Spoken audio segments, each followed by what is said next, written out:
Oh yeah. I'm listening to a lot of the stories that are on the news feed on Facebook, and I want to welcome you all to our broadcast. A lot of the stories that came out of the coronavirus is what did we do with our time? And I have my cousin George on. Welcome, George, to the program. Well, thank you, Jennifer. I think that's a very, very interesting topic because, most of my friends that I ran into uptown, the main thing they said, oh, how bored they were. Oh, and some of them, if they're construction workers or handymen, they kept kind of busy. But really, it was mainly a time of having cabin fever, being bored, nothing was open, couldn't go to the bars, couldn't go to the casino, couldn't go to the restaurants, nowhere. Couldn't even get a haircut, couldn't go to the dentist, couldn't go to the doctor, you name it. So, comes to me. What did I do? Well, I said I evaluated all this and I decided I would do something that needed to be done that I would have never done except for this virus because it's such a monster of a job. I would write my life history and I would write it in such a way that I would go through everything with a fine tooth comb and put it in proper chronological order to the best of my ability and in proper context. Now, one reason I wanted to do this, I'm 76 and a half years old, and I looked at my friends who were, some of them are older by a few years, and they're already losing their memory, their faculties, you could see it. And I said, well, that's going to happen to me soon. And while I still can remember pretty well everything, or most things, this is the time to do it. And I'm locked down because of the virus, can't go anywhere. And if there ever was an opportunity to do this, this is the time. So I launched down that road. I went back about 120 years to where my people came from Austria, and into this country in 1906 at Ellis Island, and they worked in the coal mines and steel mills of the Pittsburgh area, and they had children, and those children had children, which I'm a product of.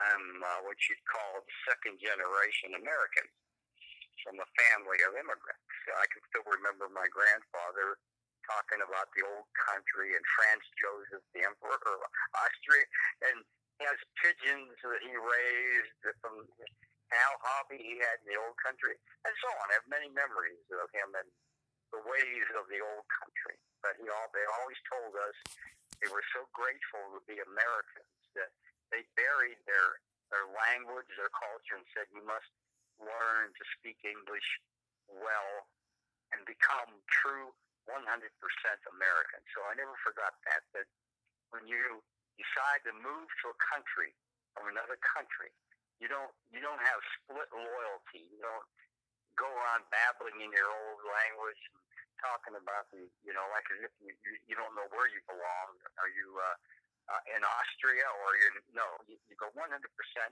take on the American culture, the American language, American English, American dress, so that within a short time, nobody could distinguish you from a native born American.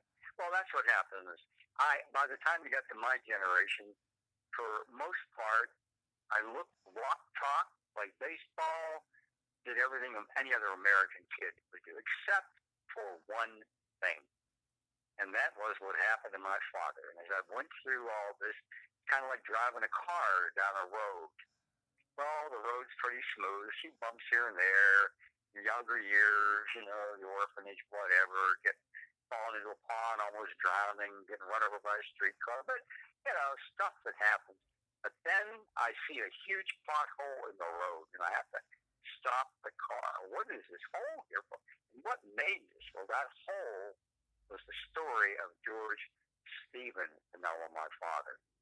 And all of a sudden I realized that as much as I tried to be like an American kid in every way, like my cousins were, I wasn't, because I was stained by having that last name, Fanala, and what had happened to him at Fairview hospital for the criminally insane, and I had been fist fighting all my life over that name and bearing it and ashamed to talk about it.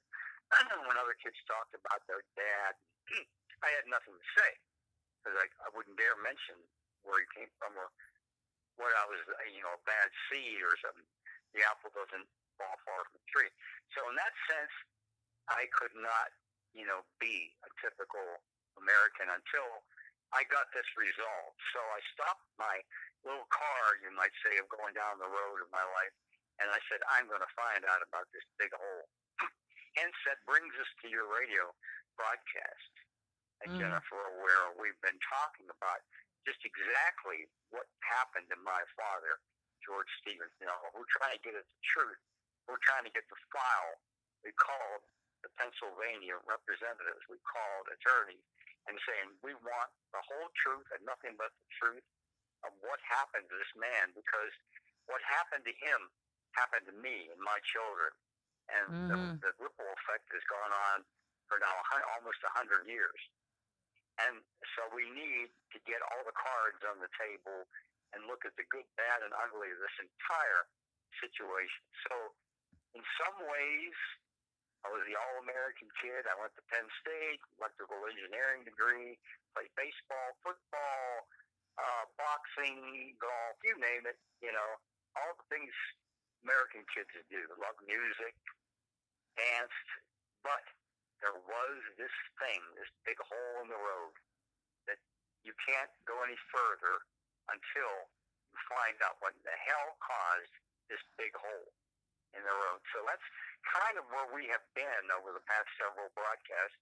We've been talking about that big hole in the road. George Stevens, Fanala, Farview State Prison for the criminally insane, all that went on there, cold storage, Wendell Rawls, book, and more, and the ripple effect. And it's a heck of a story. It's a big story. Yeah. It's an embarrassing story for the state of Pennsylvania, because it was a Nazi prison camp, is what it was. In America. That's right. In the state of Pennsylvania. May I just jump in real quick? Well, I think what you said today was how much is already changed just in a short amount of time. The coronavirus, who would think that you would have been talking to representatives about your story, and your story is going to get recognized. And I believe that not only is it going to get recognized, it's already been recognized by the representative in Huntsdale, Pennsylvania. And check this out, everybody. If you've been following our blog, I know there's a few of you that have been following the story on George. And we started out almost like a week and a half ago, interviewing you. And now look, the change of events. We also contacted the Department of Army to get resolved of his status, his dad's status as an Army. I think, looking back, George, and it might be a while from now, it might be 2 weeks from now, you're going to look back, and I think your children are going to be very proud that your father's going to get exonerated. That's what I think is going to happen. And he's going to have that, you're going to have that plaque on the wall that will recognize your dad as a POW. Because, and Jennifer, if I could say, or recognize him as being a member of the human race. And it's funny how what you just said triggered a thought in me. As I tell my friends, I meet them at Denny's or wherever uptown, because they're now beginning to open, and they ask me the question, what have I been doing with my time? And I tell them, you realize how it resonates with them? They sit there with their mouth hanging open going, oh my God, I can't believe, that's a great idea. And they're like almost shamed, like, why am I not doing this? Is a tremendous idea during the virus lockdown. This guy is writing his life story. I should be writing my life. It really resonates with people.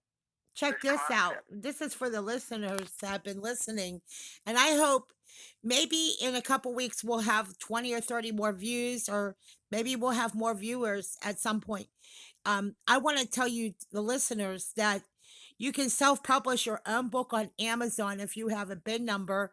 And you could literally write your own story, have it bound and done all correctly, and have a set of books that you can hand out to your friends and your family.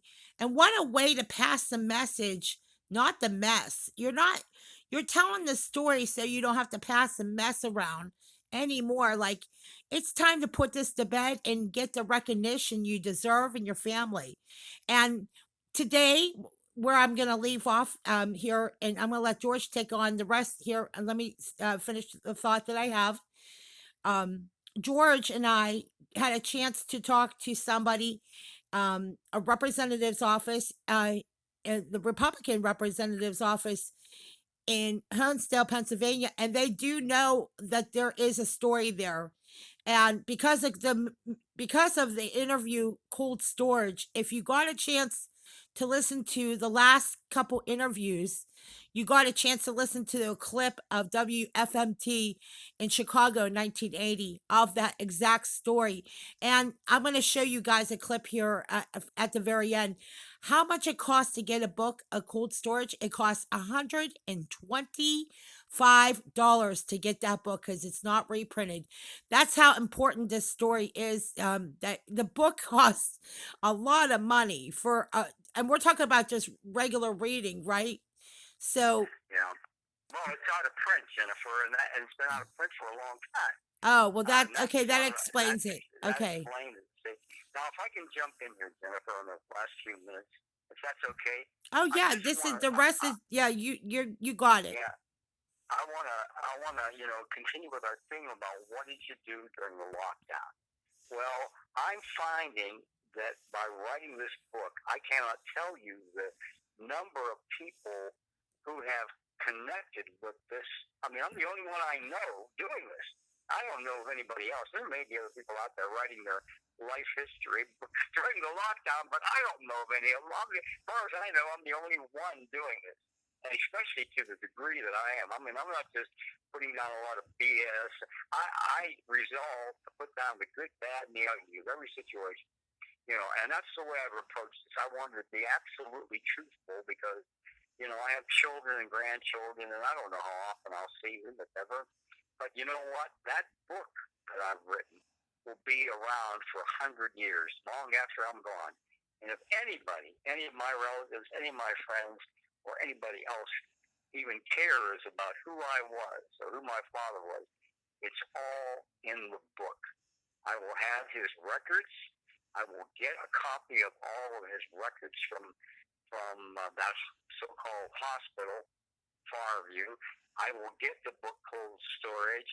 I will have that chapter will be complete to the greatest degree that I can make it, so that 100 years from now, if somebody wants to know who in the heck was their great-great-great-grandfather, they can just open what I've created and say, I'll be darned, here it is.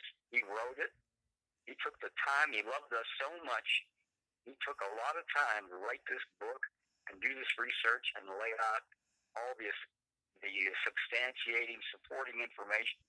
And what greater gift of love can you give Yeah. generations yet unborn than such a book that Well, tells of a time in America when it was possible, while fighting the Nazis in the 40s, to have a concentration camp like Auschwitz operating in the state of Pennsylvania. And people will want to know, that seems like such a contradiction. That could not possibly exist in a Norman Rockwell America of the 40s when we were supposedly fighting these terrible Nazis with their concentration camps, and yet here in America, in the we state of only have one Pennsylvania. more minute left. Go ahead. Let's put it to you like this. I mean, most people would never think of Honesdale, Pennsylvania as Dachau. They have candles, they have relics, they have all kinds of stuff that goes on at Auschwitz and Dachau now. That is exactly what Honesdale is. I mean, when we talk to the representative in the area, I hope that every victim who has a chance to follow George's story, when we get to the second place, because I got to wrap it up here in a second, George, I want to thank you for sharing your story We might get a second or third broadcast in here at some point, but I just want to thank you for the Yeah. time that you've given us tonight. Thank you, Jennifer. Can I say one? Go ahead. I want to say one last thing. Up there, if they were really fair and they're really sincere about addressing the problem, there should be a building like a museum for the atrocities committed when that place was called Farview. And this institution that still exists up there, it's a correctional. But off to the side, they should have a museum and acknowledge anybody can go up there, go into that little building and say, oh my God, not long ago, this is what happened. They should have pictures, story. In other words, if you go to Poland, you can go to Auschwitz, and they will take you on a tour, and they will show you what the heck went on in there. They have the shoes of the victims for thousands and millions of shoes. Well, the same kind of museum should be up there about what happened, the atrocities that went on in Fairview State Hospital for the criminally insane. Yeah. They probably don't realize this, but everybody that knows my broadcast journalist history is that I've been through a lot with the Dachau Auschwitz survivors, and I was in Squirrel Hill. My family is Jewish, and we've done a lot of different broadcasts. And I met an Auschwitz survivor who was 5 years old, and for 2 days hid herself under dead bodies until the American soldiers and the sirens were going off. She did not move from her position, and they were there to kill off the rest of the prisoners. And why I know his story is like prisoner of war camp, a work slave camp, is because I've met people who have lived through things like this. And she was there to serve. She was an Auschwitz survivor, and that's exactly what your dad went through. Because I've met Auschwitz survivors and I know what's going on. It's not like anything else, and it's a story at Honesdale, Pennsylvania, and we talked to the representative's office. And when we continue on this journey, George, I think we're going to get a letter of recognition and a museum up there at some point. I think that once we get to the place we already are at, and we have attorneys and we have people that will, help you reconcile some of these issues legally. We know what happened, but there has to be some kind of medal or some kind of plaque up there where this happened, and we need the Pennsylvania House and Senate to recognize it on the floor as an atrocity that happened in Pennsylvania. And when you guys all listen to George's story on the House floor in Pennsylvania, I think there won't be a dry eye on that House floor. And George, do you think that by the time you get to talking to the representative, you're going to be in that floor on the House and Senate sharing your story about your dad? And because they'll recognize you on the floor. Well, I can tell you this: there's nobody on earth, no other human being on earth other than me, that knows this story as completely as I do right now, or will know it as completely when I get all the paperwork, and has so much personal invested. I am the son of the man who was tortured for over 25 years. Now, I don't know how it gets any tighter than that. It's a personal interest in me. It's not just a story or a novel that somebody else may read and say, gee, that's a sad story. What's on the NFL tonight? No. Not with me, but me, it's personal. That was my father. That's my last name being trashed through the mud. That's the last name of my children being dragged through the mud. That's the last name of my grandchildren being dragged through the mud. So it's personal with me. And when it's that personal and you have that, there's an old saying that you are not a citizen of a country until your blood is in the soil of that country and you're dead or buried there. George, your story is going to be so powerful, but by the time you get to the Senate, you'll have the Democrats agreeing to everything the Republicans doing, and they'll probably say, keep the election, keep Trump, you can keep everything, and we're going to leave. Yeah.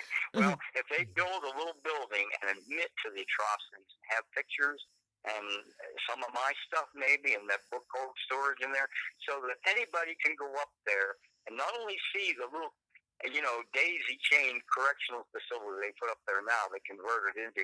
They can go off to the side, and there's this building, and over there is the history of what happened long ago, not so long ago, before we recognized how horrible it was, and in memory of the victims, like the victims of Auschwitz. We I hope. have built this building with photographs and all the rest, and the book cold storage, and George Paul Fanala's efforts, so that anybody that wants to can go up and say, I want to know what happened in the United States of America between these years. We had No one would American ever Auschwitz. believe it. And that's what cold storage talks about, is that no one would believe that Pennsylvania has a dark secret, just like Auschwitz and Dachau, that Pennsylvania had the same dark secret near Scranton, PA, and everyone knew there was something about this place that was eerily similar to Auschwitz and Dachau and all the other prison camps throughout the world during that time.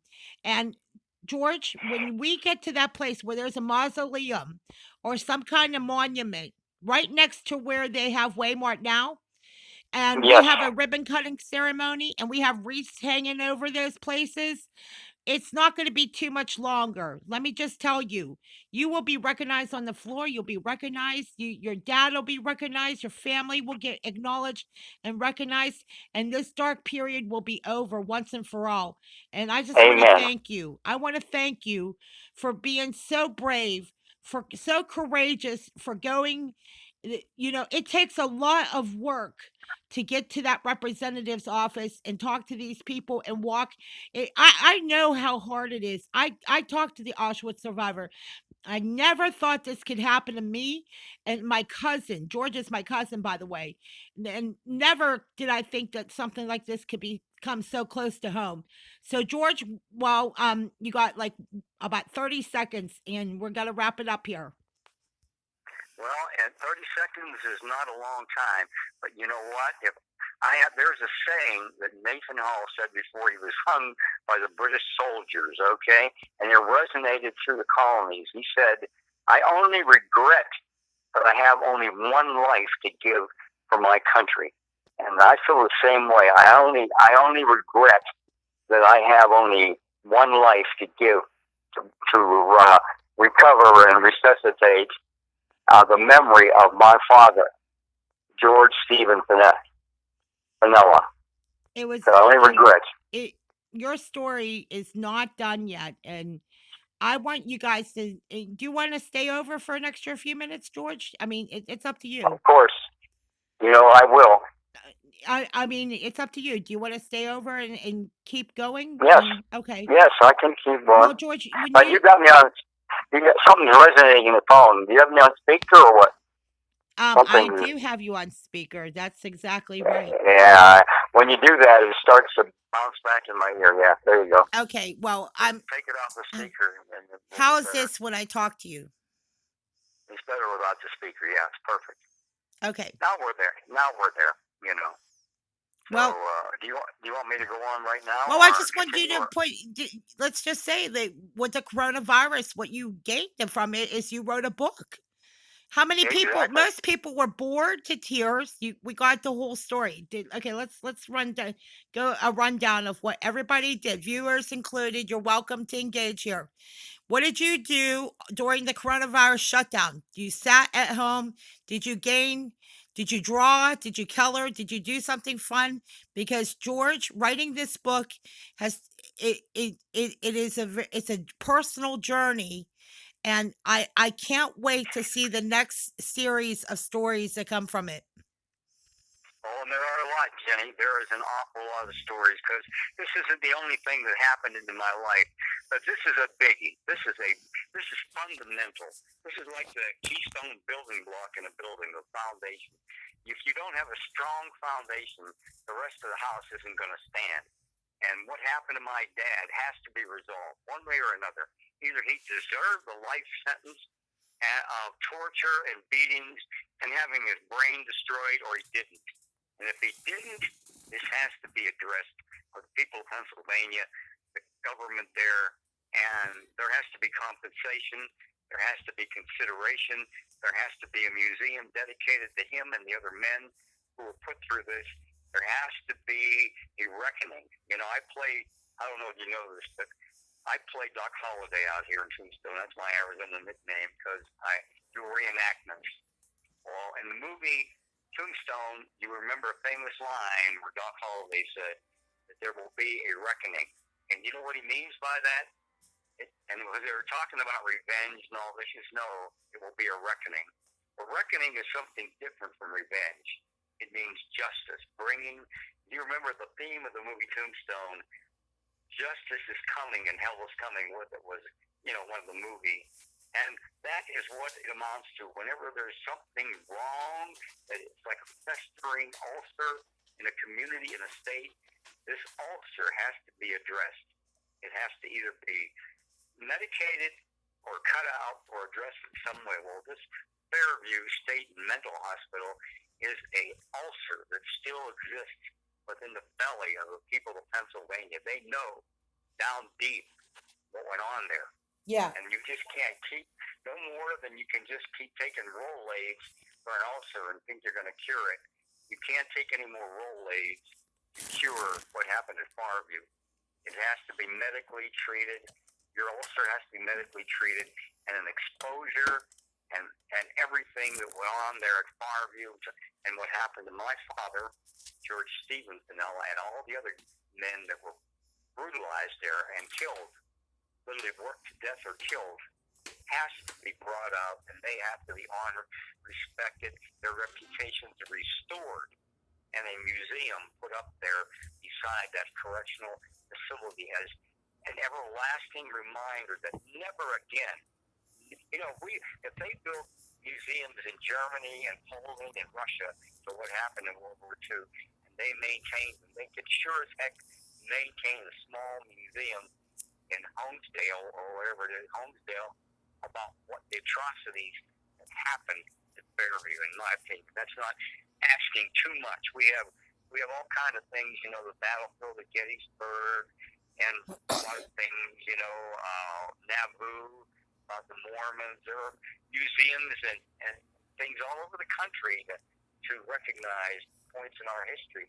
Some that were very ugly. Wounded Knee, Mountain Meadows Massacre. There's monuments and mausoleums everywhere.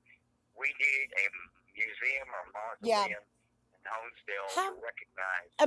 Imagine this for a moment, George. I want you to take it back a few notches. What would happen if we would have all knew about this 30 years ago? How different of a world I would have had with my cousin. Like, I always wondered how, and let me tell you what I really think is that I was trying to figure out why you went without a dad, because during the 1940s and 50s, marriages were a big deal. Family with a mom and a dad, that was normal. It wasn't like the divorce rate like it is today. And I always wondered, where's your dad? Exactly. You got it. I didn't have one. And no one ever told the truth. Could you imagine in the 1980s knowing your cousin's dad was a victim of a work camp like Dachau? I mean, that would have changed everything. My life would have been different too. I mean, I'm going to just tell you, George, you think your children's lives would be different. My life would be different. I didn't understand why George didn't have a dad.